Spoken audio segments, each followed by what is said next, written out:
Good evening. I'm Stacey Amos for News Channel 8, and these are the top stories we have for you tonight. A man is shot on St. Croix. Home Depot helps a farmer get back on track, and an in-depth look at The Color Purple, the musical. These stories and more are up next on News Channel 8.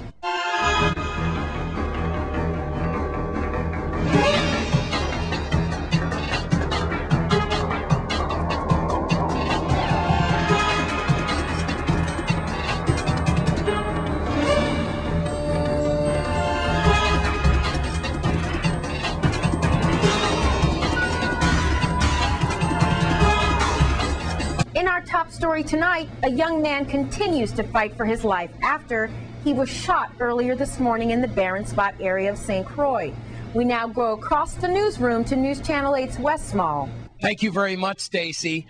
Not really pleasant news to report on this Monday. First of all, we're getting ready to go to some footage from early this morning as we have a victim, we believe a male black victim, possibly in his early 20s or so, that has taken a shot to his head. And I just talked to some members close to him who went to see him at the hospital a few hours ago. The good news is he is at least conscious. And again, he was shot in his temple. It's just amazing he is still alive. We have had a shooting, we believe possibly in the area of 9:30 this morning. Now it's about 11 o'clock right now. As the camera zooms, it's right up that hill. Here's what we have. We have a young man apparently shot in his head shortly after 9, about 9:30. Details are very sketchy. A lot of family members are at the hospital. I'm going to go to the hospital next. We are looking for an individual or individuals in a white Explorer, white Ford Explorer. We have reports that 911 was notified this morning. Witnesses reported a young lady running down the hill to the area of Barren Spot Mall looking for some type of assistance. We did go by the hospital, but I have to tell you, we didn't even get out of the vehicle or shoot any of the footage. It really hit hard because, again, we kind of know the suspect's friends and his family, and again, it's a small, close-knit neighborhood, Barren Spot in the Strawberry area. We can tell you this. He did take a temple shot. He is still fighting for his life. Also, we do have a person of interest that the police are looking at. We also believe he got shot in his car. If you saw anything, 911, Crime Stoppers, 1-800-222-TIPS. And also, we are praying for that baby. 2 years old, unofficial reports, grazed in his head, accidental shooting yesterday. Across the newsroom, back to you, Stacy. And like Wes said, we are all praying for his recovery. In other news, a farmer was robbed of his generators recently, but thanks to a good corporate sponsor, he's back on his feet again. We had the farm in Sager Farm. I had the opportunity sometime in December when I read an article, and my good friend Mr. Garnett appraised me about the incident that took place here at the farm. The owners of the farm, they lost about 3 generators, which they use for the production of the farm products. But I have this opportunity today because when we opened the Home Depot made a mistake, because I mentioned it in my remarks that since I'm an honorary employee, I'm entitled to certain benefits. So I went and I showed my credential. I said, hey, I am an honorary employee of Home Depot. And I said, we need to do something for the farmer and the farming community. And gracefully, Home Depot said, what can we do? And I think based on the fact that the farmer lost his generator, I said what would be ideal to do for farming is to give the farmer a generator so he could continue in producing his produce. On behalf of Home Depot, we're honored and privileged to present to you a Husky 5000 brand new, straight out of the box generator. So we say hopefully this will help, and it's a great privilege. Thank you. Thank you. On behalf of Sager Farm, we would like to say thank you very much, Lieutenant Governor and Home Depot, for your generous offer, and we appreciate this, and it's going to make a big difference here in our operation of the farm. I'd like to put out a plea. Although Home Depot made a generous donation today to help the farmer, for those individuals who stole the 3 generators from Sager Farm, this is an opportunity to do good. Whether you want to bring it back, whether you want to drop it off to my office unattended, call me, call any of my employees and say, you have 3 generators you want to return to the farm. I mean, this is something we need to do. When I heard about this thing on the radio, I was very annoyed. And knowing that is a place I frequent all the time, because I learn 2 things when I come here every weekend. One is politics, and the other one is the art of growing food. So they encouraged me to come every Saturday. When I heard about it, I approached the Lieutenant Governor and said, well, we need to do something. And he says, well, he gave me my instructions to follow. I follow them, and lo and behold, today it bears some fruit. My plea at this point is to everyone listening. There are many reports that come into my office as recently as today about people stealing from farmers. It is already a hardship to produce. When you talk about the limitation of water sometimes, too much rain, pest problems, we're only adding to the burden of farmers who are here to produce for us. So for those of us who are listening and continuing this kind of activity, we are appealing, asking you to discontinue. And in the bigger picture, those of us who are supporting and enabling those who steal, by buying from them, we're asking you as well to please discontinue this. It takes all of us to advance the industry of agriculture in the territory. We're asking you listening, and those of you here today, to continue in this collective partnership. And that's the only way we're going to get this done. We are open now Wednesday to Saturday. Wednesday to Friday being from 10 a.m. to 6 p.m. and Saturday 7 a.m. to 5 p.m. We're closed on Monday and Tuesday. By and large, we're trying to improve our local agriculture, and we want to be able to provide as much as possible for our local consumers. And we appreciate the kindness of Home Depot, and remember, shop locally. Over the weekend, another suspect was officially arrested for the kidnapping, torture, and murder of former police officer Wendell Lassie Williams. VIPD spokesperson Melody Rames has more. First-degree murder suspect Jose M. Rivera, age 39, has been extradited back to the Virgin Islands to face charges related to the kidnapping, torture, and murder of Police Corporal Wendell Lassie Williams, who has been missing since June 13, 2001. Rivera was arrested at about 1 a.m. on Friday, February 10th by Georgia law enforcement. The arrest was based on a warrant issued in the Virgin Islands. Rivera arrived on St. Croix on a commercial airline into the Henry E. Rosen International Airport on Friday, February 24th. He was the last person to disembark the plane. He was heavily secured with handcuffs and a bulletproof vest and flanked on all sides by police officers. Rivera was shoveled across the tarmac to a waiting police car, which took him to police headquarters, where he was photographed, booked, and taken to jail. He was arrested at about 3:45 p.m. On February 10th, 4 other suspects were arrested on St. Croix in connection to Williams' killing. Those suspects are Sharima Clercent, age 32, Jose G. Ventura, age 41, Maximiliano Velasquez, age 38, and Juan J. Velasquez, age 29. All of the suspects, including Rivera, are being held on a $1.5 million bail. They are all now in the custody of the Golden Grove Adult Correctional Facility. A suspect is in custody for the robbery of a Barron Spot business recently.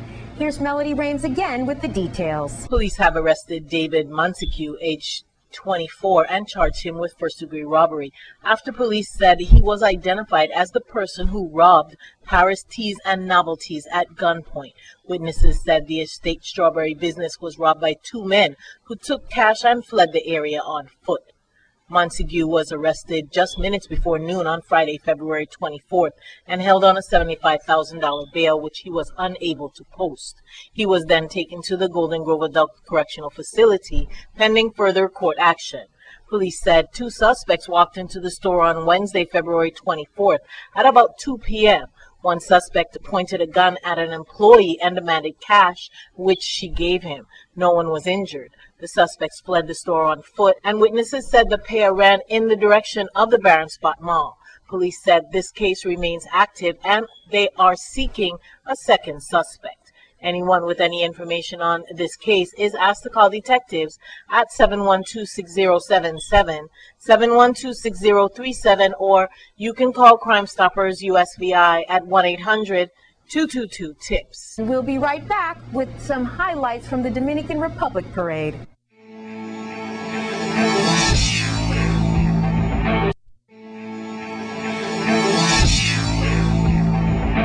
here's some highlights of the Dominican Parade held over the weekend.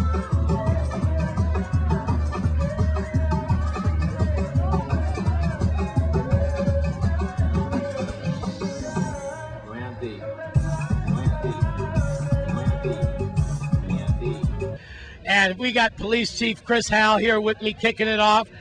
And look behind me there. You see, just like last year, Chief, they're all lined up. We got the motorcycle guys here to kick it off. Your police officers in full effect, all nice and peaceful. And look at the beautiful colors.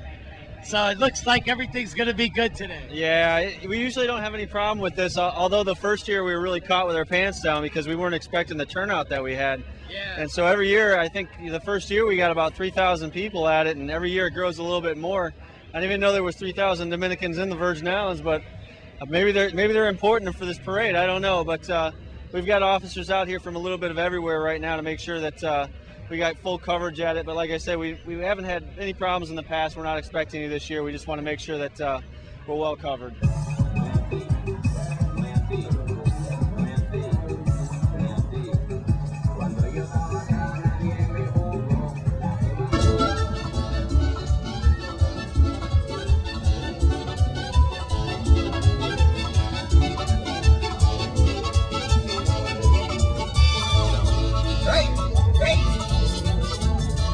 What I try to encourage is unity. We as one people. And of course, thank God for these colors that I'm wearing, red, white, and blue, representing America, the United States of America. It tells you that under this flag, all of us have opportunities and all of us have a say. And many have fought, not only fought for our freedom, our liberties, and protection of our life and property, but those that have crossed waters from many places, knowing that they may not make it to American soil, but still will take the chance because this is the land of opportunities that involves everyone. Now, I'm not saying that America is perfect.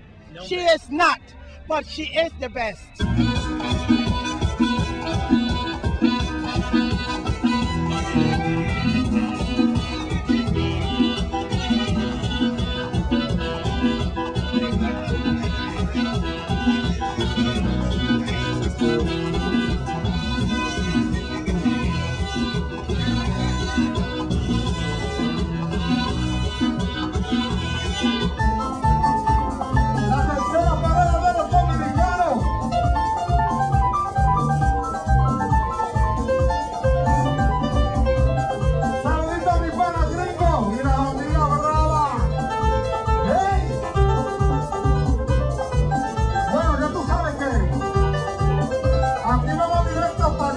What are you hoping to see today?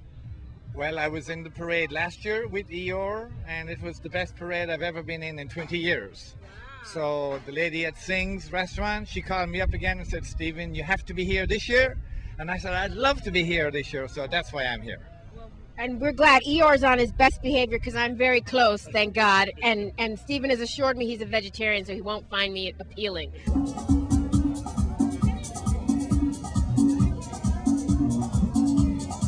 Bueno.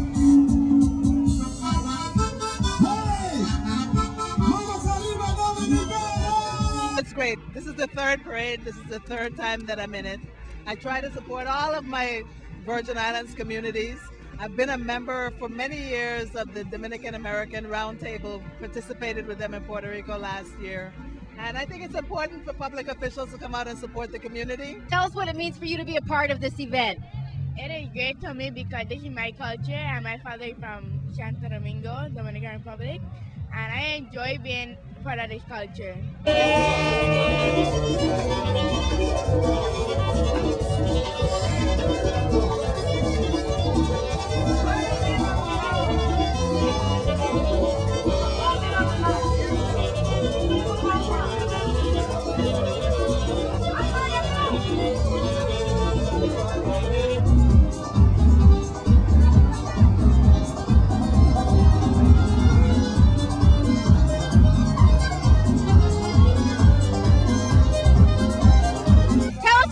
To be part of the parade today? It's been good. It's been nice. I mean, this is my first parade being here, but it's been nice so far. All right, and we have the beautiful Petsina here with us. Are you enjoying yourself? feeling so good, feeling so excited to be here. Looks wonderful. And this lady does my hair. Tell us what it's like to do your part of the parade. Very nice, very nice. I like when I see a lot of people here. Yeah, thank you.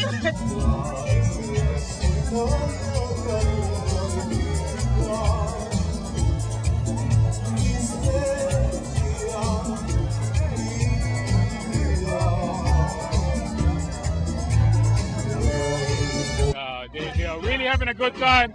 The music is jamming. The kids are having fun. It's like a family event, and that's what it's all about. Getting the family together to have a great event. What does it mean for you to be a part of the parade today? La independencia de la República Dominicana. Estamos aquí todos celebrando con mucho amor y mucho cariño nuestra República Dominicana. We're here with Keon Wallace, who's raffling a car here at the Dominican Parade. Keon, tell us what we're going to get. A brand new Toyota Corolla S for $10 a ticket. You can't go wrong. We're raffling for Mother's Day. For Mother's Day, so you can get your mom a car for Mother's Day. Talk about the best gift ever. She never riding in style. She never What year is forget it? 2011. Right off of Caribbean Ornament parking lot. All right, so get some tickets from Keon and make sure you get your mom a great gift like a car to drive home in. Yes, it's the best thing today for Dominican Republic Independence Day. We can't tell you something about Haiti and Santo Domingo, but we have one country on January 1st, 1804. Santo Domingo got independence from Haiti. February 27, 1844, that we take a part of this activity because we are one. Today is a good day for me and Republic Santo Domingo. We are one. We are one. Same thing for you? Yeah, but for me it's a blessed day today to celebrate with Santo Domingo because right now we're a one island. Okay, thank you. We're here with Arnold Jean-Baptiste, who's visiting from Fort Lauderdale. He's originally from Haiti. His wife is from the Dominican. Tell us what it's like for you to be here today. I'm enjoying it. This is a very happy day for me because I see that the unification with the two sides of the island as one people, and this is the only place that I've encountered that in the rest of my life. When we come back, in-depth look into the color purple.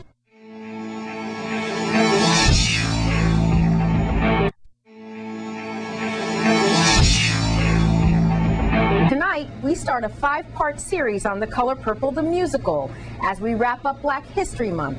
The cast's after party was held at Club Comanche. We are here at the Color Purple after party where we just finished one of the most wonderful productions on St. Croix.